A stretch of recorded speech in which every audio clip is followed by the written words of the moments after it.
It's all taped up all over in there. This is what Lisa Palmer has to do to keep cockroaches and bedbugs out of her apartment. The 36-year-old mother of 4 says there are gaps under all the baseboards and cupboards where insects squeeze in.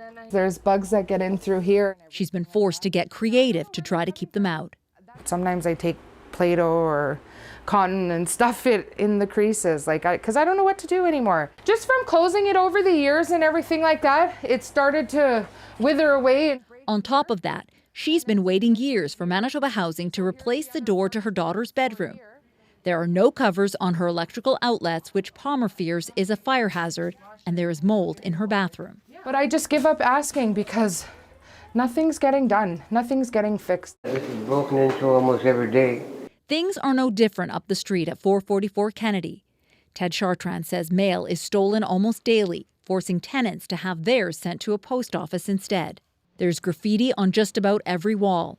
Chartrand says as soon as it's painted over, more appears later that day. He says the stairwells aren't safe and smell like urine because people sneak into the building to sleep there. He's so fed up, he wants to move. It's just not a place to be living. I can't even believe they're even renting the place. This place should be shut down. Things are so bad at this building that Manitoba Housing has stopped placing people here. A spokesperson for the department says they've taken steps to address issues at 444 Kennedy, including hiring a 24-hour security guard and evicting tenants engaged in criminal behavior. Between April 2022 and early January 2023, there were more than 23,000 calls to Manitoba Housing about maintenance or service. That's an average of 81 calls per day. The tenants we spoke to said often those calls go unanswered. My bedroom is like right here, eh? Patrick Murdoch's bedroom window has been broken for years after a rock flew off a construction truck and smashed through it. He says he called Manitoba Housing a number of times, but no one came to fix it. We have to basically just put the tape on it, like as you can see, like right here, right? Yeah. Like that, right? I did do that myself. Since 2015, the provincial government slashed the amount of money set aside to modernize and improve Manitoba Housing units. It went from $120 million to just $37 million last year. And since 2016, only 800 new affordable housing units have been built. Less than half are designed to be affordable for the lowest income people. Kirsten Burness says the lack of affordable housing means people end up in difficult situations.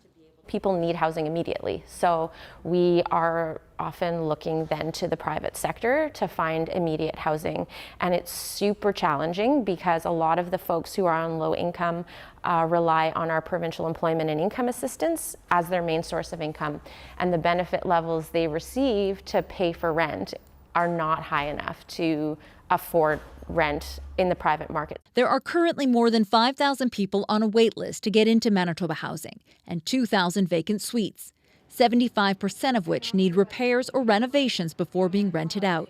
Manitoba Housing says people on the waiting list are placed based on needs, with priority given to those escaping gender-based violence or experiencing homelessness. That was originally a storage room. Savannah Heward lives in a 3-bedroom apartment with her husband and 4 kids. There isn't enough space, so she's cobbled together 2 makeshift bedrooms in the storage area, while on a list for a bigger place for the past 2 years.